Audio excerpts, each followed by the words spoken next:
What's up, guys? So let's keep on going with the reviews for the Magic Genesis set cards, and this time it's gonna be the creatures. So let's jump right in. The first one, at 1 mana we have Shadow Scryer, and Shadow Scryer is a pretty powerful card. I'm gonna have to put it at 4 stars. It's a super powerful card because it has protected and ward, so it's super hard to to deal with it, and it basically allows you to predict which card you're gonna know which card you're gonna draw next, and if you don't like it, you just send it back to the end of the deck. It could be like amazingly powerful if it was for C2, but since it's not, it's a 4-star card for me. Next, we have Flying Carpet, where you pick one. This creature gains ward or for C1. I think it's okay. It's a 3-star creature, 3-star card. It's not great, it's not bad. So it gives you some flexibility, but it's okay. Next, we have COS Enchantress with Roar and for C2. I think this card is pretty bad, although for C2 is quite interesting, because it basically allows you to pick which card you're gonna get next, if that's the case. Still at 1-2 stat line, I don't think this is enough. It needs to be at least a 2-2, so I'm gonna put this at 2 stars. Next one, we have the Runic Familiar. The only problem with the Runic Familiar can be super powerful. The only problem with this is that it gets dealt with super right away. Like, I think this needs to be a 2-2, because every time that I play this, they always deal with it, and one health is super easy to deal with it. Unless you pump out like 3 spells in the same turn where you play Runic Familiar, and that would mean 8 mana, for example, then and at 8 mana you're not going to be playing this, because otherwise you're going to get completely wrecked. So I'm going to have to put this in the 3-star category. It could be 4 stars, but it's not good enough. Next, we have Warp Engineer. Warp Engineer is basically for meme decks or common decks.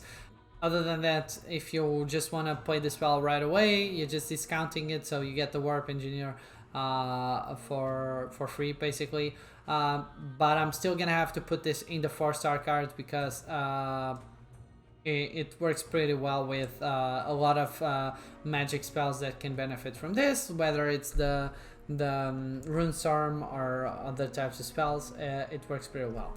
Next, we have Engaged Enchanter, where whenever you cast a spell for C1, this is not going to survive, and the fact that even if it survives for C1, it might be good to recycle, but it's not that great. So I'm going to put it at 3 stars. It's not good, it's not bad, it's okay. Then we have Guardian of the Gates, the first legendary creature, at 3 mana 1/1 with ward, but it also has Roar, which unlocks a mana lock. And mana ramping with magic can become super dangerous.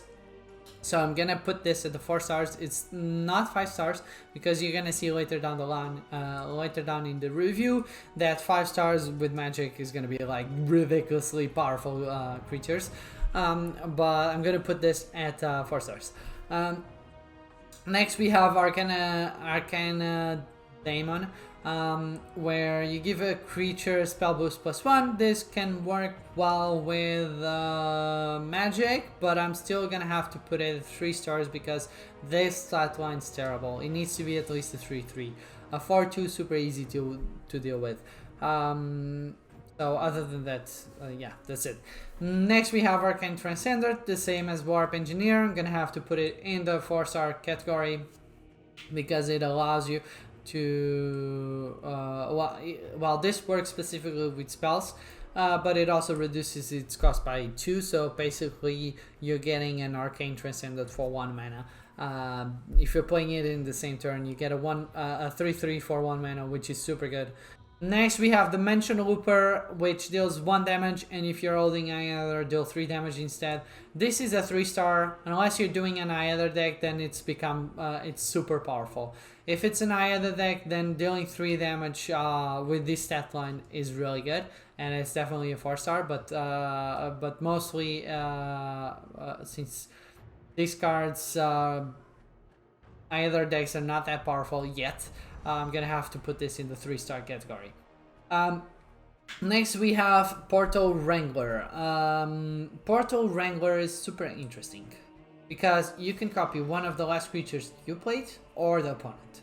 And getting a copy of a Demogorgon or a Hydra, like I said before, is one of the most dangerous thing you can do, because it's gonna give you a lot of advantage over the opponent. So this card is definitely 4 stars. It's not 5 stars because it's not cheaper. If it was like 2 mana, then it would be definitely 5 stars. But at this mana curve and with this stat line, it's gonna be 4 stars. Next we have Crystal Axe. Unlock a mana lock. It's fairly expensive, but mana ramping with Gods Unchained is much better than on other types of card games because you don't have a linear mana curve. So being able to get to the 7 mana to the 8 mana earlier than your opponent might be like a game-changing thing because, for example, the difference between 7 mana and 8 mana cards in terms of power is gigantic, and not a lot of gods can deal with 8 mana creatures. So this card is definitely a 4-star, and it's super good. Even though it has a low stat line compared to the mana you're spending, it's fairly good. Next we have Rift Scholar. Drawing 2 cards with a 2/2 in terms of stats is terrible. So I'm gonna have to put this at the 2 mana because you have better things out there that can do the same thing. This needs to be at least a 3/3 in order to be viable. Other than that, yeah, that's it. Then we have Pocket Channeler with Spell Boost 2, 5 mana 4/4. I would put this at, for example, 4 mana 3/3, for example, with Spell Boost 2, then it would be super good. Since that's not the case, I'm gonna put it at 3 stars out of 5 stars. Next one, we have Merlin. Merlin is quite interesting because it guarantees you at least 1 reduction of the cost of spells in your hands. But the thing with Merlin is it generally doesn't survive more than 1 turn. If it does, then yeah. But you have a much better alternative with the core card. The Morgana's Grimoire, it's a relic, costs 2 mana, and you can choose when to activate the spell, so it's much better. So I'm gonna have, before I thought that Merlin was like a really good card, but now I'm gonna have to put it at 3 stars because it's not that great. And now we jump on to the first 5-star card for Magic. It's gonna be Archimedes Mirror. Any damage taken by this creature is also applied to each enemy creature. So this basically guarantees a board wipe for 6 mana. And if played well, it can guarantee a double board wipe for 6 mana, and that becomes like gigantic. The thing with Archimedes Mirror is that it can only be countered by targeted removals that destroy creatures. So if they deal damage, if a removal deals damage to Archimedes Mirror, it's still gonna deal damage to all the opponent's creatures. So this is super good. It's definitely 5 stars. Not a lot of people run this because I understand that it's like a 6 mana, it's kind of like a Stoller, and you have the Inferno, which deals 5 damage to everything. But I believe that Archimedes Mirror is one of the best Magic cards. Next we have Advocate of Brilliance with Spell Boost and draw a card for 6 mana 4/5. It's iffy. I think this should be at least a 5/5 to be able to be viable. Other than that, I'm gonna put it at 3 stars. Following that, we have Exo Scout, an Atlantean. 6 mana 4/5. After an enemy creature is summoned, deal 1 damage to it. This is kind of like a meme card.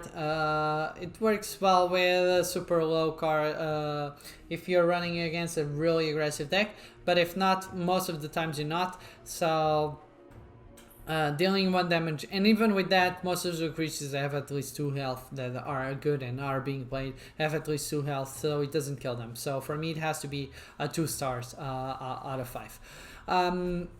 Next we have Planetarium Voice, an Aether. If you're holding an Aether, select a creature from your opponent's hand, Void, and add a copy to your hand.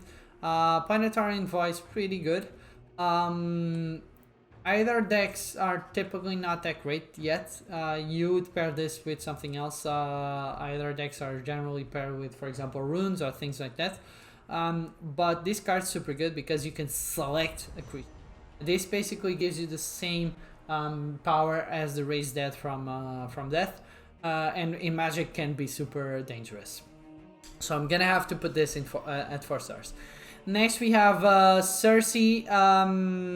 Cersei is gonna have to be, in my opinion, 5-star card for me because it deals 3 damage to each enemy character, so it's a board clear. And it also allows you to foresee 3, so it allows you to get a targeted draw afterwards, and that's super good. So it's one of the best Magic cards. Next we have Shadow Prince. Whenever your opponent plays a spell, draw 2 cards. I've never seen this being played successfully. Unless this has like Ward, this is not good. So it's mostly a passive card. So I'm gonna have to put this in the 3-star category to be able to be played. Next, we have Salvage Sentinel, and Salvage Sentinel for me is a 4-star card because with this stat line, a 7-mana 6/6 that deals 4 damage is super good. You would compare this to an Ashen Drake, and the Ashen Drake is 6/5 that deals 4 damage and then 4 damage to everything else. Perhaps you would argue that the Ashen Drake is better, but what I've seen so far is that the 5 health stat line is pretty bad. In terms of creatures and removals, it's fairly easy to deal with it, while 6 health is not the same thing. It's much harder to deal with it. So I'm gonna put the Salvage Sentinel still at 4 stars along with that. So, and that's it from no, and we have one more. I almost forgot. This is like the most powerful card in the game, in my opinion, which is another 5-star. This is gonna be the Avatar of Magic. And it has Protected Ward and Spell Boost 2, and whenever you cast a spell, you add a copy of Beam to your hand that costs 1 mana. So basically, if this thing survives, you win the game. And you can also combo this with Warp Engineer and all of those other cards to get this discounted, so that as soon as you summon it, you get you're able to benefit from it. But mainly you're playing this, and if it survives until the next turn, you win, because you can just get beams for 1 mana that deals 5 damage to a creature and to the opponent's god. So it's crazy good. And that's it, guys. That's the card review for Magic for the Genesis set. I hope you guys like the reviews for Magic. Next we're gonna jump right into Nature, which is my favorite card so far. And we're gonna be reviewing the spells releasing creatures. But if you guys like this video, make sure you smash that like button down below here, and answer the question in the description. And if you don't agree with any of the ratings, please let's all discuss this in the comments down below. See you guys next time. Peace out. Bye bye.